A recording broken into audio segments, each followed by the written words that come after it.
chased down by dogs. That kind of yes, thing. Yes, like always on a run. Yeah. Never arriving somewhere. Tonight we're going to talk about the imposter syndrome and self-image with our panel members. And let me start by introducing them.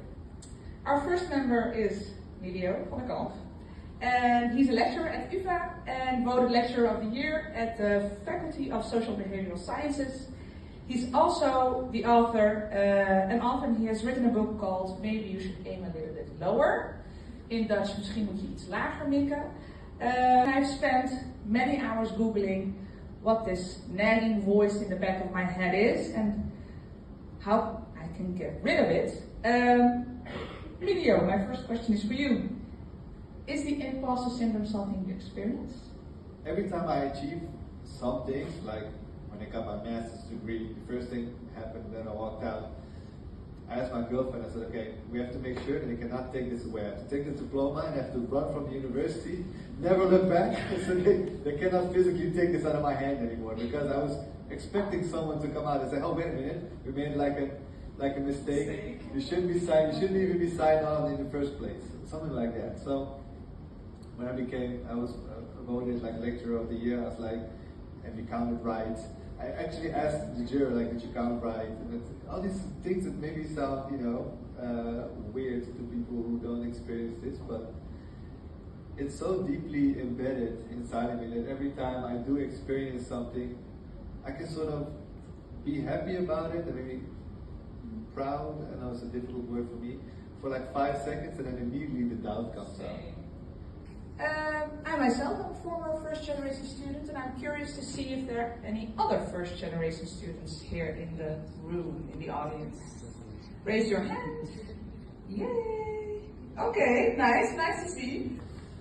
Talking and dominating the debate who haven't experienced it themselves. So every time I read something or watched something on television or whatever, I was like, I do not feel represented. I feel that my story, the story of my mother, my brother, etc., is just not out there. So I wanted to write it, but the whole story about how I came to actually write this book is sort of, in a sense, maybe rooted in imposter syndrome, because I never really intended to write a book, but at one point I was working as a youth worker, and the company I worked for was writing a book for policymakers, very boring, but they wanted to have like several case studies in there, and I was like the poster boy for problems, so they wanted my story in there. So I sat down with a journalist, I just started talking about sort of the things that I experienced, and she said, you should write a book. And the first thing that came into my head immediately was, who would ever read something by me? I'm not, who cares? So she had to actually convince me to actually start writing a book and to actually send it out to an editor, etc., etc.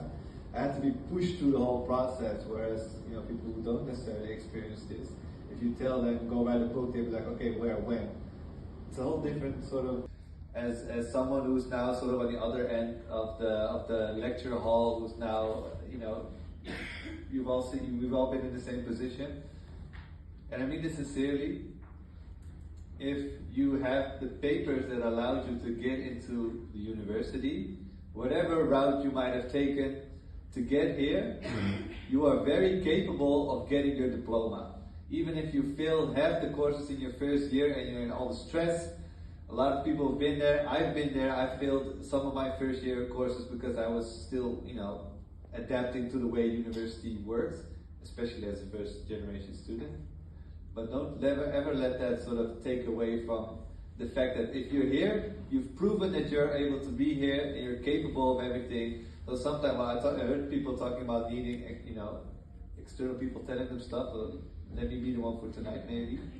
But it's true. So if you're here, you really deserve to be here, and please listen to that, because I sometimes say smart things once in a while, and I think this is one of them. You're here.